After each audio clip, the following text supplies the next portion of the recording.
I got a few questions asking me what I thought about the WWE Icons episode on Yokozuna. This is basically the WWE Network equivalent, or the WWE Network answer to Dark Side of the Ring.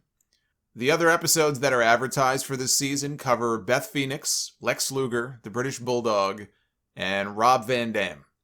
But this was the one that I was looking forward to the most, and I thought it was excellent, but it was also very depressing. That this man let his weight get so out of control. But the potential that he still had to be a very successful, active star. You know, he had two young kids. He had so many friends and people who loved him and loved hanging out with him, but he just couldn't get his issues in check. And so it's a very well done story, and you learn a lot about this guy, and he comes across as very likable. But at the end of it, I think it is a sad story. It is a cautionary tale. At least that's what I get out of it. He started out, just to cover some of the key points here, he did start out not as Yokozuna, but he started out as Coquina Maximus. That was the name that he used outside of WWE. And he blew everybody away, and he got the attention of Bruce Pritchard and Jerry Briscoe and a lot of the people who worked in the company because of how agile he was for a man of his size. Now, he wasn't 500 pounds at that point in the early 90s, but just picture someone like Umaga, but 100 pounds heavier, moving around the ring the way that he did, and that was Yokozuna. Now, interestingly, they were going to bring him in as a tag team with Samu, Head Shrinker Samu, but Coquina suffered a leg injury, couldn't work, so they brought in Fatu to replace him, and he got the spot as part of the Head Shrinkers. Now, when you hear that, it doesn't seem to make a lot of sense, because Samu and Fatu were the Samoan SWAT team in the NWA. So they had already been tag team partners before. Why would they bring in Samu and not Fatu? And as Rikishi is telling this story, because he was all over the documentary, I mean, he was very good in this documentary. But as he's telling the story, I'm thinking, well, I don't know that really makes a lot of sense. But when you really look it up, especially the early Coquina matches right before he came into WWE, he and Samu, they worked quite a few times together, actually, as a tag team in Japan. So it is very likely that is exactly the way that it went down. And he's not, misremembering or anything like that. That's the story Rikishi told. He got his spot because of Rodney and him getting hurt. And I didn't get hurt on purpose, but the fact that he got hurt and couldn't go that night, it led to this great opportunity for Fatu, who landed a job of his own in the company. On television, the announcers were beginning to tease that there was a third Samoan who was even bigger than these two. There's a third Samoan member of the family, even bigger than Samu and Fatu, that Afa was going to be bringing in. So they started to, I guess the original idea was maybe they would be a trio, and you would have three Samoans instead of two. But they never followed up on it. I know he had at least one dark match as Coquina, and whatever it was, they just felt it didn't work, and so they were trying to come up with another idea. Like, what can we do with this guy? There's obviously raw talent here, but what can we do? We already have half a dozen Samoans over the years. We have the Wild Samoans, and now we have the Head Shrinkers, and I mean, we want to do something different with this guy. And it was Sergeant Slaughter who they credit with coming up with the idea of saying, well, why not make him a sumo? He's got the size for it. Why not make him a sumo wrestler? And young Solomonster, for years, believed that Yokozuna was, in fact, Japanese. Even though now, when I watch back some of his matches, not only does he not look Japanese, he literally yells, Samoa! A whole bunch of times. I think after he won the Royal Rumble, even, when he was walking to the back, he looks into the camera and shouts Samoa. So he was very proud of his Samoan heritage, and it would have been weird if I was a little older and I could kind of pick up on that, to hear this supposed, sumo champion yelling Samoa. But they interviewed Vince McMahon. He was one of many people they interviewed for this, and they interviewed Bret Hart and The Undertaker and Savio Vega and Rikishi, The Godfather. Those were some of his BSK stablemates at that time.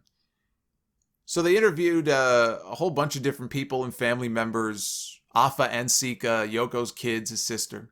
But they interviewed Vince McMahon as well. And it's so hard to understand him sometimes, that voice. My God. I mean, I know the guy is 75 years old, but he sounds terrible. He really does. He sounds awful. I mean, it's no wonder he barely speaks on those earnings calls anymore. I mean, the one they had this week, he said a few words. He gave like a little speech at the beginning of the earnings call this week. And that was the last anybody heard from him. Every time somebody would ask him a question directly, somebody else would jump in and answer the question for him. And I don't think he said a word after his opening remarks. And, it makes me sad, not just because I remember the very gregarious, Vince McMahon, Mr. McMahon character on TV, who was one of the best characters, one of the best heels in the history of WWE. I would say the best, in fact. The number one heel in the history of that company was Mr. McMahon. And he could, cut some good promos on the mic. He was very, very well spoken, because he was also an announcer for so many years, and growing up as a young fan, that's really what I remember him as. He was one of my favorite announcers. Even if he didn't know half the names of the moves, as a kid, I didn't care. That was Announcer Vince. I grew up on Announcer Vince. He was one of my favorite. I still have his LJN figure, with the mic in his hand, wearing that ugly red sports jacket.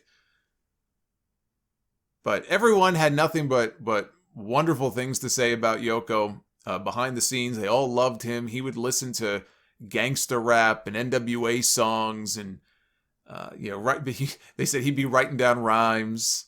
You're just fun-loving guy. Everybody loved being around him. Rikishi told this great story, and I've heard him tell this story before. But he told the story during his run as one of the head shrinkers. Yoko was, making really good money, and Fatu was making so-so money. He wasn't making Yoko money. And something happened at home. I guess his family needed heat. I think maybe they had just moved into a new home or something, and they didn't have any heat in their home. And Rodney handed him a blank check and basically just handed it to him and said, whatever you need. After that, Rikishi said his family, they had heat in their home. And that was thanks to Rodney. He would give you the shirt off of his back. It probably would be 5 sizes too big, but he would give it to you anyway. That's just the kind of person that he was. They talked about WrestleMania IX.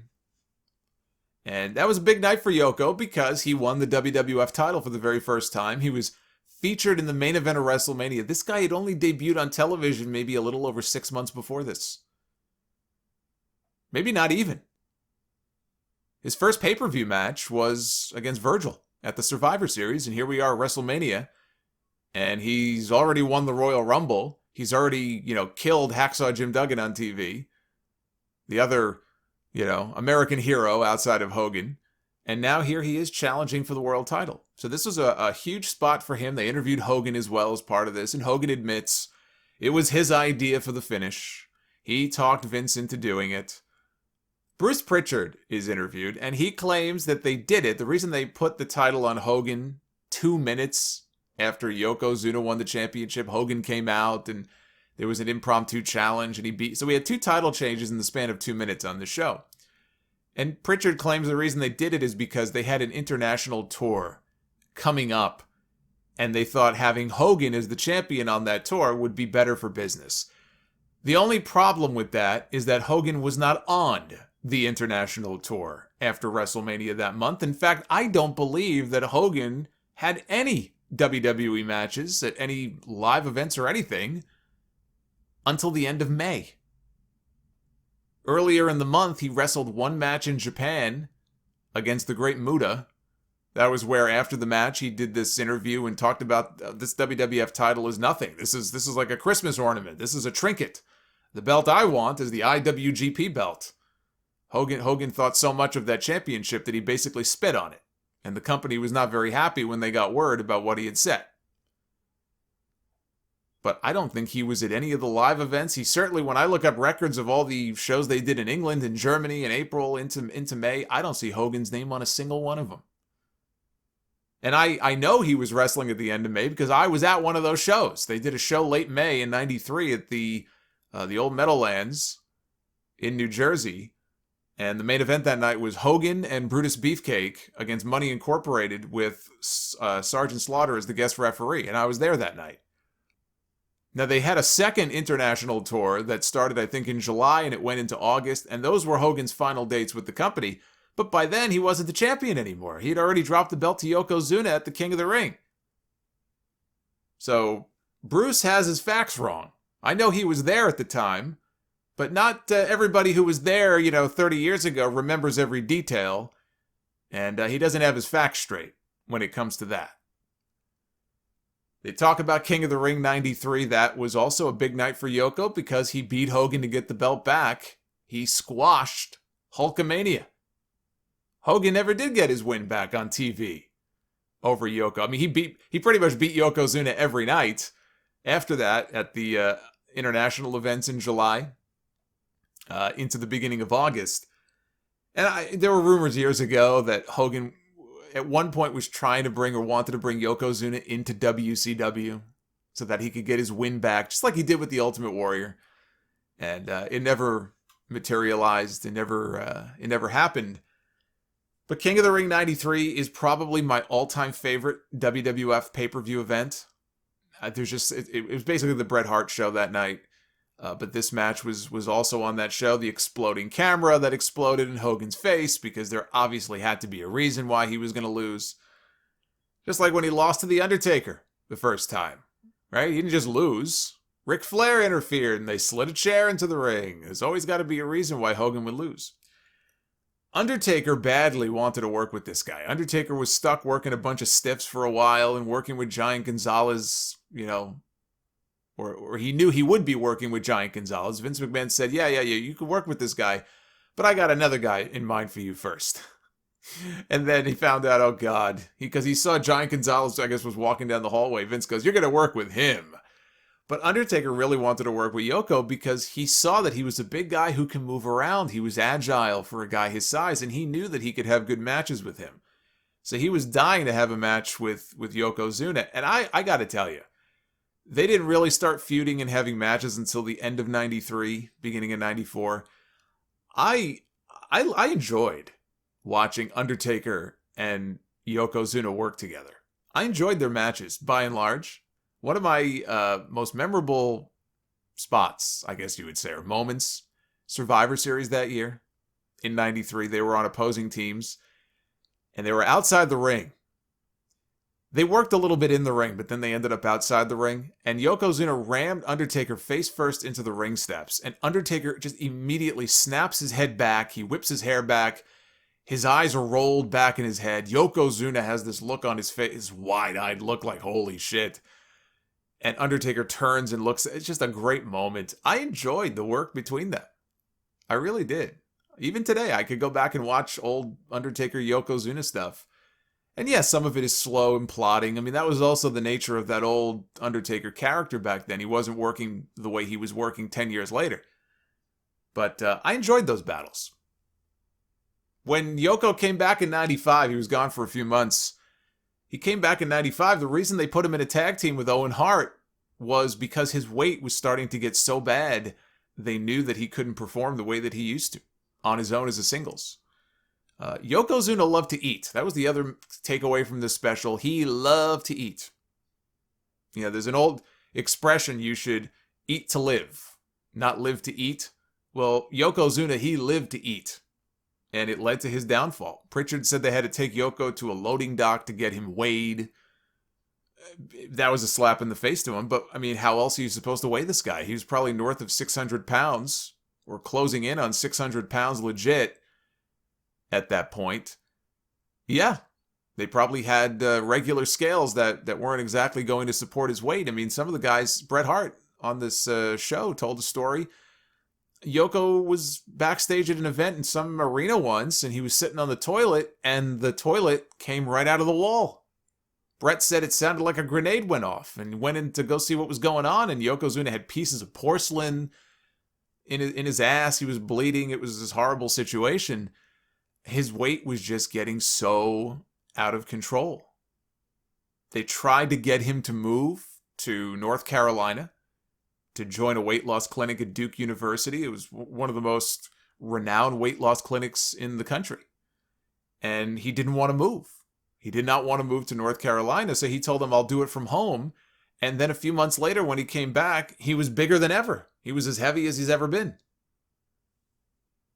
But he must have gone there at some point. I don't know, maybe he didn't move there to North Carolina, but Jim Ross was the head of talent relations. So Jim Ross was involved in all this, and he's told the story before that they sent Yoko and Vader both, because they also wanted Vader to drop some weight.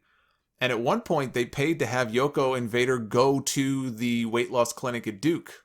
They were basically there at the same time. And after their first week there, he got a report back on their progress, and somehow they had gotten heavier. They had gained more weight after a week at this weight loss clinic. And he comes to find out later on that they were sneaking out at night to go get chicken. How two men who probably were a combined 1,100 pounds sneak around is a mystery to me. At that point, you're not sneaking anywhere, you're leaving.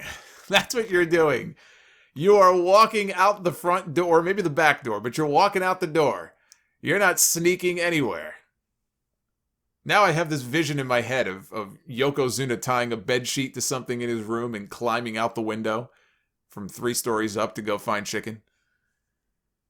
He was so morbidly obese, he couldn't get licensed in New York State. And a lot of the state athletic commissions honored the rulings in other states. So it's not like, oh, well, I can't get licensed in New York. I'll just go to Connecticut and I'll work there.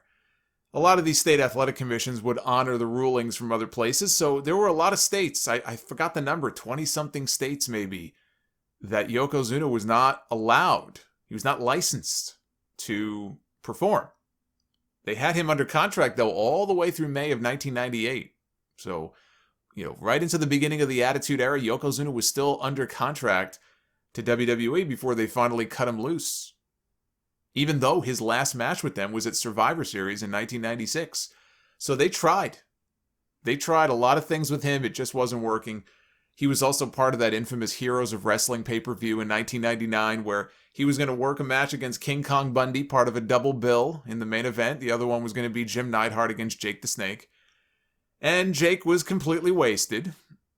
So they ended up they had to think on their feet. The promoter, what are we going to do here? So they combined the 2 matches instead, and they decided to turn it into a tag team match. It was a total disaster. I mean, you look back on that, who would have ever in their right mind thought, looking at Jake back then, on that night, here we are now 22 years later, Yokozuna is gone, King Kong Bundy is gone, Jim Neidhart is gone, and Jake Roberts is the last man standing.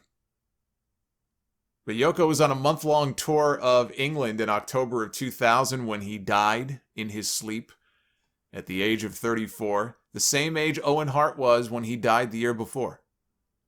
Like I said, I enjoyed the episode, but it's just so damn sad.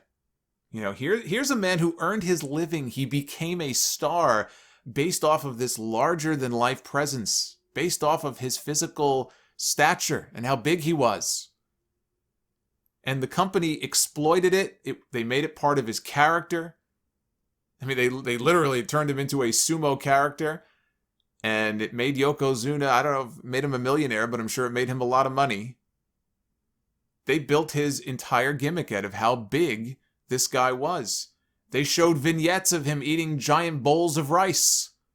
And when they suddenly wanted him to drop all of the weight, I wonder if that played into his thinking that, look, if I lose all this weight, I won't be Yokozuna anymore.